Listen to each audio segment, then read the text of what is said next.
Good evening, everyone. Thanks for being here. Looks like a really nice group. Tonight we will be talking about connecting with nature. We're all going to be discussing this, but being me, I've decided to bring in some science and really just some simple observation. I think I've said this before, but in thinking about forming a group dedicated to envisioning a new earth, this earth we're living on transformed, and us transformed, I felt very inadequate to such a mission. I thought, how can I know about this earth or what to do? So I decided to ask Mother Earth.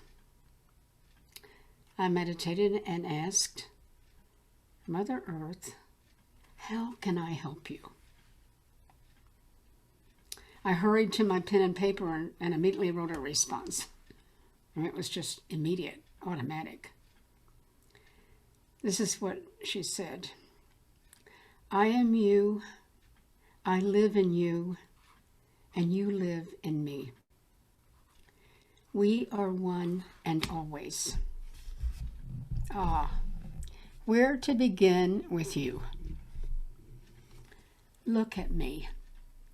Keep your eyes on me. Note my form, my moments, my spirit, my light, my tone, my varied body, my beauty, my suffering, my perseverance, my patience. See me. That's enough for tonight. I sleep, I awake as you, I dream, I cradle myself as you. One day I will be a star like you. I'm going now to my next step forward, my next step towards stardom. Will you come with me? You must see me if you are to come to my newness. Just see me completely. Merge with me, honor me, love me, and you will fly with me, and we will become together more enlightened, with light flowing to and from us in brilliant flares of joy and love and knowing. You love to be seen as I do. See me. I didn't think of this as someone or something just wanting attention. No, this was about really seeing her. Seeing nature deeply, humbly, how it really is. And to see nature and really connect with it is to understand a truth that the shamans, many aboriginals, and highly enlightened beings in all time have said. What they know is that everything has consciousness. Everything. Everything feels, responds. Consciousness is what creates and is in everything. The plants, the animals, the stones, the tiniest particle in an atom. The cup that holds your coffee, the water, the coffee in it, everything. Penny Kelly, a remarkable mystic, has connected with and spoken with the nature spirits of plants, the wind, the rain, the elves, the devas, and so much more.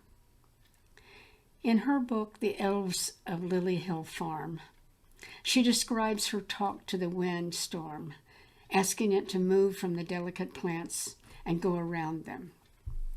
She told the wind what would happen if they didn't divert the storm. The wind complied. She also successfully dialogued with water and even meat in the freezer. It had consciousness too, she said. She taught in one of her videos that the meat in the freezer knows where it came from and that it will be cooked and eaten. So, Wow. Through her extensive two-way communication with nature in so many of its forms, she discovered the truth that all things, whether we believe them dead or not, have consciousness.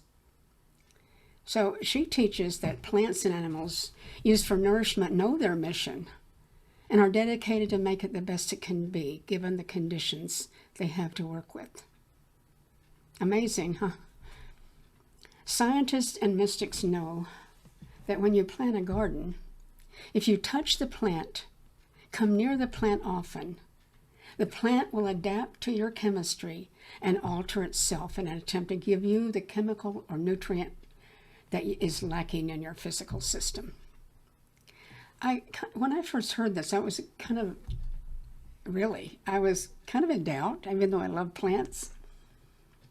And then I told this to a man with a lot of experience in growing his own food, and he told me, quote, all farmers know this.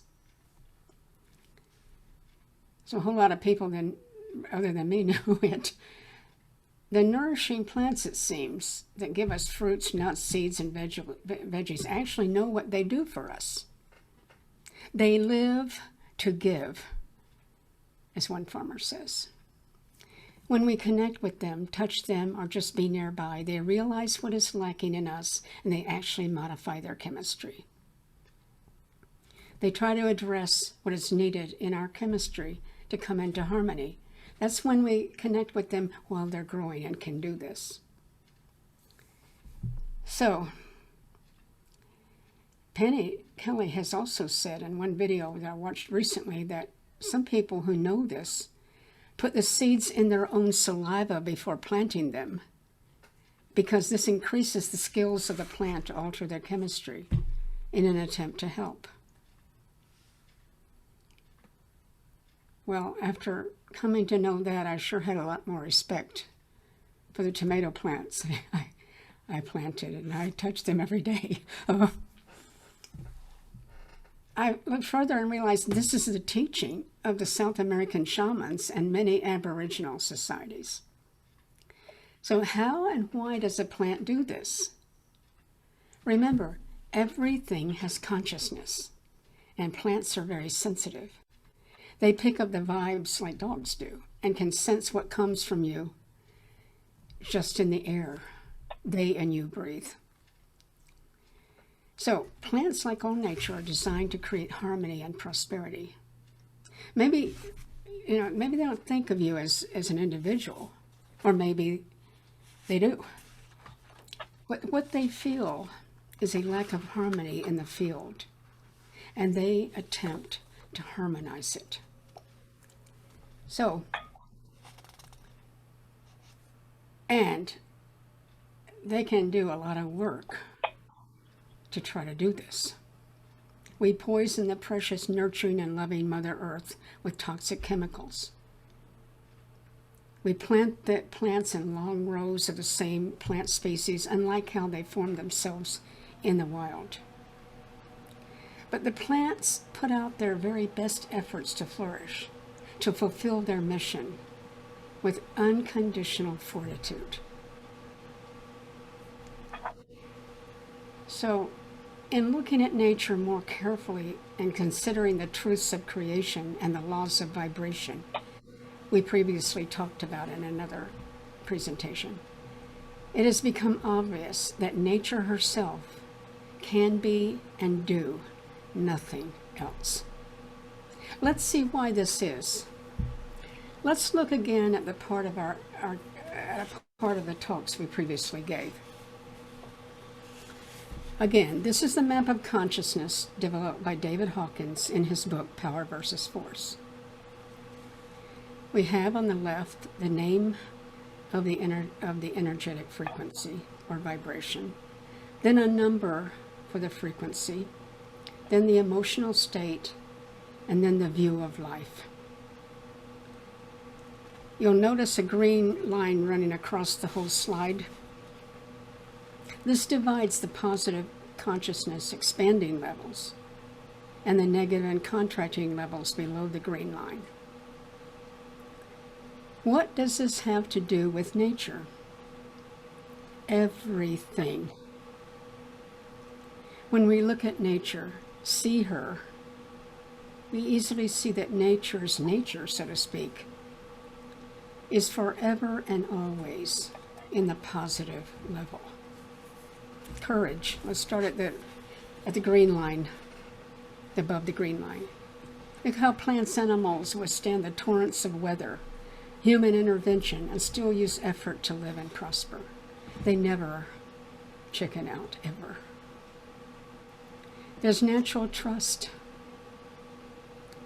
Look at the dogs who trust us impeccably, even though they don't really know what we could possibly do.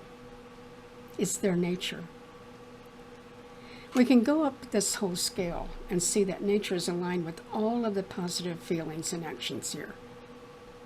I would particularly focus you here on harmony and love, as stated here as benign, and peace, and completeness. Most of the living forms, we have to remember this, do not have our kinds of minds. It's our minds that bring us down to this other level. They don't have the same kind of free will. They have some, but they don't have the free will like we have to destroy and think ourselves into the negative levels. Just looking and really seeing nature, as Mother Earth told me to do, it's easy to see some striking things here about nature. It is harmonious and seeks harmony regardless. Always seeks harmony. And nature works very hard to try to maintain harmony. Nature excels at being loving and giving. Nature's creatures, even the plants and minerals, communicate and interact with other forms.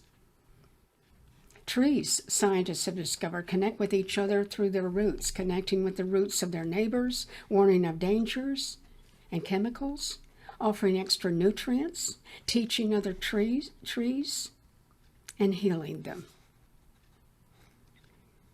Nature is utterly benign and loving. And nature is at peace. Nature does not war against itself. Nature is aligned with the truths of creation. It is natural to them, of course, of course. They are part of nature, as are we, but we have that mind. So, all the items, for those of you who haven't seen this before, all the vibrations and emotions and everything above the green line are more and more and more aligned with the truth of creation. And the ones below get less and less and less aligned with the truth of creation. And the higher you're aligned with the truth of creation, the higher your vibration and resonance. Let's go to the next one. So what is the truth of creation? Vibrantly life-affirming. If nature is anything, it's life-affirming. Life wants to live. Very simple.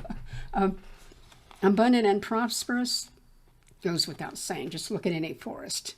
Look at the cosmos. Look at anything. It's very abundant and prosperous. That's its nature. Creativity. Very adaptable to the variance of weather and everything. The frogs that change their color to protect themselves. I mean, there's so many examples. The flowers are artists, aren't they? Benevolent. Each life of nature is in symbiosis with other forms in such a harmonious way.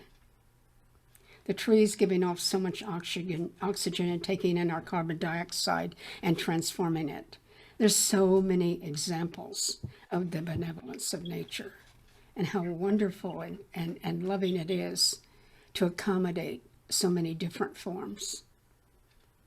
No prejudice there.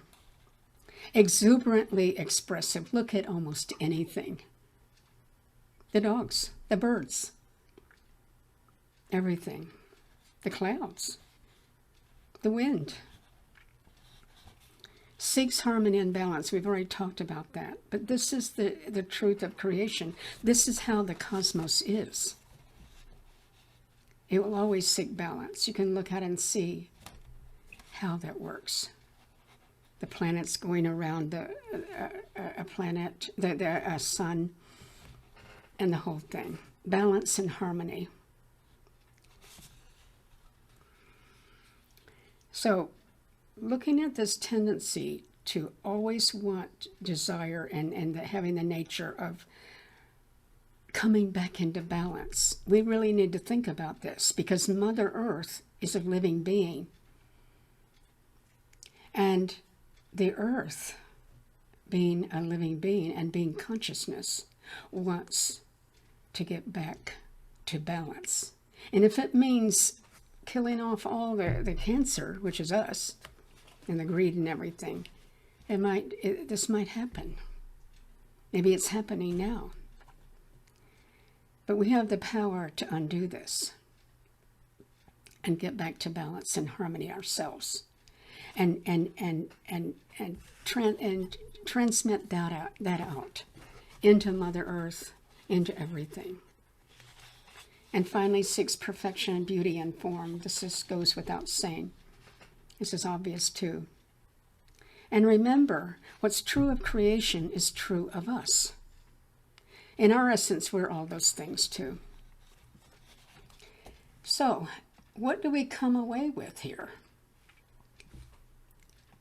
What can we assume by all this? One of the great mystics said that all the forms in nature, except humans, never forget they are one, of oneness, and they are one with everything. Again, it's our mind. So this is important to realize. And it's also important to realize that nature is benign, creative, loving, helping us. And because of all those attributes we talked about above the green line, nature is in lives and radiates a very high vibration, higher than ours. It's good to know, because we can go in nature, and we do go in nature, and we're uplifted. And if they weren't in a higher vibration than we are, then that wouldn't happen. You wouldn't feel that way. So they are already in a high vibration. And as the planet goes into higher vibration, and we're going into that, nature follows. Whether we follow or not depends on us, but nature is already there. And we can use that. The nature wants to help us. We can start to love plants. We can start to really see Mother Earth and all of nature and be very uplifted. This is just another way to ascend and to increase our own vibration. Right? So this is why I'm putting this out there, for us to understand that there's consciousness in everything. And nature herself and the trees and the plants and everything are in a high vibration. We just need to accept it. Accept it and know it. The plants in our home, the trees around us, the birds that fly by, the little bees and insects, the soils, the wind and the rain, the water. Water is very intelligent. All of this, whether really seen and realized or not, helps us in so many ways. And for us to come into realization that we can connect with and communicate with and absorb something in a very high vibration, can heal us, can lift us, can expand our own consciousness. That's what we're talking about here with nature. Right? Nature is in total alignment with the truths of creation. So we can learn from nature. Okay? Nature can also raise up and give us actual spiritual teaching if we practice simply seeing as Mother Nature told us to do. Our pets and all animals, for example, our pets and all and the animals and the plants, the stones, all of nature, except us, knows how to be in the moment, how to truly savor the precious now. Watch your dog or cat, or a bird sitting on the ledge. Almost all of the animals seem to know they're here to help us and are influenced by something within them to help. Dogs, cats can be a very, very healing, and they're mystical by nature. How many birds have been inspired or moved to answer some call to come and cheer us up? There's so many stories out there. They represent loved ones who have passed and many other things. Just as an example, I was with a relative at a retreat a couple of years ago, and he was very despondent due to a breakup with his wife. And at this retreat, it came a day where it was his birthday, and he was alone in his cabin at a desk by the window, and he was crying. Suddenly, a beautiful little bird nobody had ever seen before appeared and tapped on the window and began to do a kind of a dance. This uplifted him out of this despair he was in. He was so in wonder about the gift of this little bird that he came out smiling and joined us smiling and telling us the story. And so he had gone from despair to joy. The little bird changed his feelings from a very low vibe to one of joy, which is very high. So there have been a lot of stories. That's just one about the birds and other and butterflies and so many things that have uplifted us. Actually, all of nature uplifts us, but sometimes there's a manifestation that's just kind of really direct. You really need to see this. You got to know what I'm doing, and you're brought up in your attitude, or your emotions, and your vibrations. The animals, the plants, even the minerals have gifts of expanding our consciousness. And they're already exceeding us. We think we're nature, we take it for granted. But to start to really look, you're going to be amazed. And just thinking about all these things will lift you up. Nature can teach us so many things. Unconditional love is one of the main ones. The tree that brings us oxygen, the food that brings us, the plants that bring us customized food. This is unconditional. This is just nature being what nature is. The truth of creation. Nature is a master teacher of healing, and therefore how to heal ourselves. Mother Nature knows how to heal herself without poisonous chemicals, without anything but what is already present in nature. The shamans, the aboriginals, the many great mystics of all time, they know this. A lot of the plants, maybe most of them, and probably all the minerals, know how to heal us and lift us. Some of you can address the incredible healing properties of the minerals, the essences of plants. Just their aromas can lift us up and heal us. So, why doesn't this happen all the time? Let me suggest, our pride, our free will, our greed creates an attitude that we know better than God. We know better than Mother Earth. We know better than the forces of the cosmos. We know better than the truths of creation. I hate to say this, but we can get into this, can't we? But we can come out of it. I would say actually quite easily by really looking at nature and being with it in connection, allowing it to teach, uplift, and heal us. It takes a bit of humility and wanting that from her. Perhaps, I've thought, perhaps some of the things about this time we are in will finally urge us to seek what is already all around us for help in the form of nature. In creating New Earth, we would do very well, wouldn't we, to imitate nature in our organizing, our nourishment, how to live in peace along with others who are different than ourselves, how to communicate, how to live on this planet, and how to love. I would invite all of you tonight to share your experiences with nature, animals, plants, minerals. And one more thing I just thought of. Nature is nothing if not incredibly inspirational, if you really see. In my case, I've had a lifelong love of trees.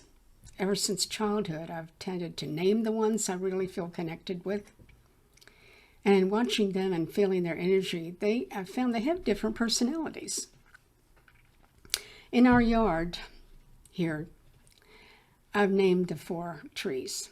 We have Horus, named after the god of the sky because he seems to hoard the sky, shading out all the sun persistently despite all the trimming. So he's Horus. He loves life for sure. Then there's Lily, demure, feminine, puts out red flowers in the summer. In the past year, she was short and small, but suddenly this summer, she's grown up and now's a lady and 8 feet taller than before. She's come into her own. She's even more lovely to look at. Flynn in the front yard, even though he is a cherry tree with beautiful, delicate flowers, he's like a mischievous Irish lad with limbs growing every which way, unpredictable. Like a child running around in play. Then there's my dear, dear Oscar. Oscar is, the ancient meaning is dear friend. He almost died some years ago, and I was very upset about it. So we brought in an arborist who gave Oscar an antiviral infection. I talked to him, sent loving, healing thoughts his way, hugged his trunk, caressed some of his leaves. He prospered and has continued to prosper. And almost like he's an appreciation, his limbs reach out to our balcony, so much so we had to trim them. I was reluctant to cut anything off him, and I asked his forgiveness, and I suggested he grow that trunk upward instead of more sideways, so it wouldn't come into the balcony. Amazingly, he has done that. The trunk changed course. Oscar kind of comes into both sides of the house. He's kind of on a corner. And many of his branches come back toward my side window here, away from the sun and toward my window. So I greet him a lot. I love that love of his. And this isn't the first time I've experienced something like that from a tree or a plant. Years ago, when I was a teenager, I was learning to play the piano and practicing every day. And a large potted plant was in the dining room against a wall facing a large window. And the dining and living room were like an L shape, and he was kind of at the corner looking out.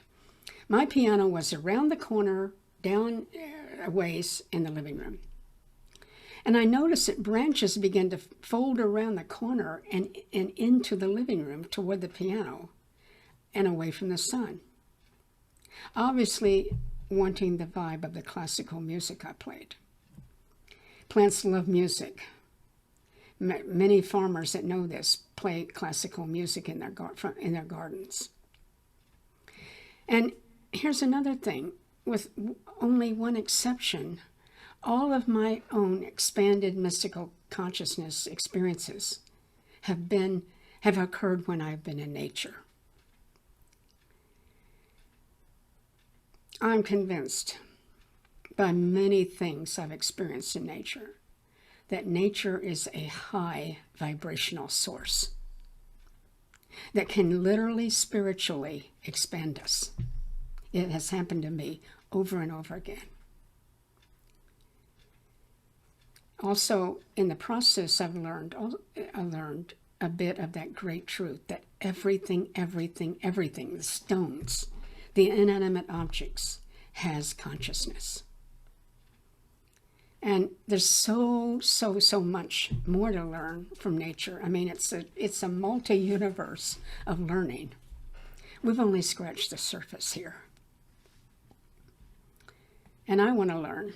In my case, I love to garden, and I want to come in a greater connection with the plants, the spirits of the plants, and be in conversation with them, kind of a mutual love thing. We want to move, and we want to get some land around us so that we can grow our own produce and be much more in tune with Mother Nature. So I've been studying the teachings of two experienced gardeners who also are spiritual teachers. The first one is Penny Kelly, who I previously mentioned. In her book, The Elves of Lily Hill Farm, she describes her experiences with the spirits of plants that she speaks with, the divas of the plant world, each species having their own diva or angelic presence. She also sees and communicates with elves who give her a lot of advice on planting. She learned to communicate with the elements, water, air, fire, and earth. She talked to a storm that moved away from her plants, diverted the trail they were on. Another occasion, she bargained with some insects eating her plants. She made an agreement with them. She would plant 2 rows just to their liking, and the rest of the garden would be left alone. They agreed, and both parties did as promised. This kept up for years. And another person I'm studying is Michelle Small-Wright. She's the author of many books. I'm using her 2 garden workbooks. She's the founder of Perlandra, which is near us here in Northern Virginia. It's near Jeffersonton, Virginia. It's between Warrenton and Culpeper. They have visitors there. It's no longer a food farm. It's like a retreat center where they teach what she learned. How she does it is she goes into meditation to connect with specific diva, and then begins asking yes or no questions. And she mostly uses this finger kinesiology or muscle testing to get the answers. Sometimes the answers come quickly into her head. So I found her book so incredibly helpful in so many ways. She offers incredible wisdom of nature, how plants like to be positioned with other plants, which ones each species like to have community with, what crops to plant and when they grow, how do they like to grow, how they can gauge the conditions of the weather, soil, and so much more. All from the divas. I could say, gosh, so much more about nature. But I want to be inspired by your stories. But I hope this little talk of mine have given you more understanding about how and why nature nurtures us physically, emotionally, and yes, spiritually. One of the great mystics once said, as I just said before, and we have forgotten, that we are one with all. We have forgotten, and sadly, a few parts of nature has too. But we can come back to it, and nature can teach us how. So, one of the purposes of our group is to envision a new earth. If we are to vision wisely and create new earth systems and ourselves as new earth people, we could do no better than to learn from nature. Really look and see how many species can live harmoniously We could do that too. We have a perfect role model all around us, surrounding us, don't we? I'll just end with some more magic involving my favorite being in nature, the trees. They provide so much for us. Not only do they provide much of the oxygen we breathe, they are also antennas, harmonizing the energies in the air. And they are dowsers into the earth. The roots of the large trees go down hundreds of feet into Mother Earth, where they soak in information, nutrients, communication with minerals, and so much more. They communicate with each other through their roots. They understand benevolent community and helping one another, helping us. They really are magnificent vibration uplifters. And the older ones are so wise and very good at it. One of my blog posts on the website, called Listen to Me Part 1, describes a time when I almost had a serious emotional breakdown. And on the advice of a psychologist, I began walking on a path with lots of trees every day. I started to name some of them. I walked on this path for 3 years. I experienced so much healing, and I attribute a lot of this to the trees I befriended, especially a wise old scraggly tree I named Elder. He seemed to stand out in the crowd as I walked by him, and as I walked by him, I always felt comforted. It was really, it touches me even now, and that was 20 years ago or more. I'll share a poem by one of our American poet laureates, W.S. Merwin. He was a scholar, a mystic, a gardener who loved nature and especially trees. He had published over a dozen volumes of poetry. But my all-time favorite of his is a poem called Place from his book, The Rain in the Trees. The first 2 lines are actually very famous. So here's his poem. On the last day of the world, I would want to plant a tree. What for? Not for the fruit. The tree that bears the fruit is not the one planted. I want the tree that stands in the earth for the first time, with the sun already going down and the water touching its roots. In the earth, full of the dead, and the clouds passing one by one over its leaves. I'm so touched by this poem that I so relate to respond and relate to it. What he means is the clouds and the dead, the dying that have dead and are in the earth, passing through the leaves, passing through the roots. He here implies that the great spirit of the tree will help to heal the sorrow in the clouds, the sorrow in the dead ones is planted in. I can relate. There have been so many times, uncountable times when I've gone near a tree or in a forest or on a walk with the trees, and I've been uplifted.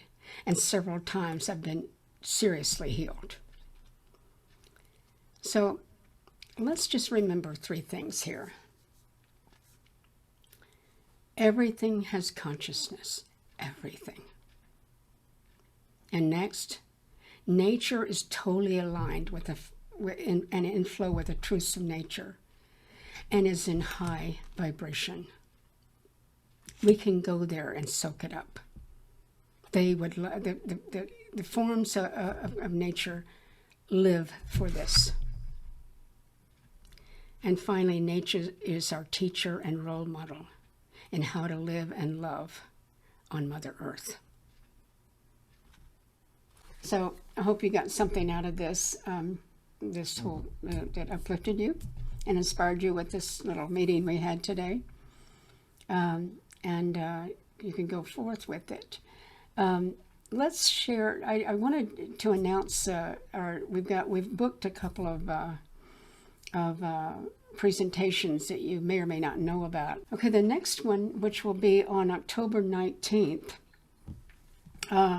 is moving beyond deep-seated trauma on our ascension path. And Mike Perez and his wife, Mary Histine, who have a lot of experience with this, are going to come in and take over the meeting. I'll be at a retreat, but they are both very expert in dealing with this themselves, and Mary has clients, and this is her specialty. And going within and clearing out the traumas of our childhood, the traumas that we may have had from disappointments, and so forth. She also deals with addictions, which are very related to traumas, and other issues that we have that keep coming up and manifesting. We get triggered and things like that. So since releasing those things are so important to our coming ascension and raising our vibrations, this is going to be a particularly good one to come and watch and see and participate in. So I hope that will help you too. And then then on the November the 2nd, our meeting will be, there we go. We have a guest. My very good friend, Rebecca White-Cotton, who has written a book about multidimensionality and her own experiences in actually becoming aware and experiencing her parallel lives. She calls her book, scroll up a little bit, she calls her book Pull Yourself Together, the true story of alternate realities, spiritual healing, and dimensional wholeness. This book, I'm so proud of her, I've known her for a long time, is a bestseller on Amazon in several categories. And she's sold thousands of copies. It's a very successful book. It's obviously word of mouth. And she is going to give us, do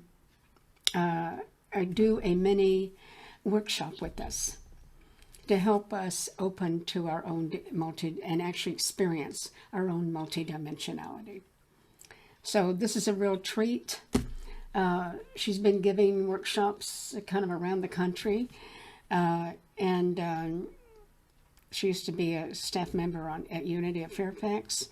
Now she's a writer. She's been a writer. She's been a journalist in the past.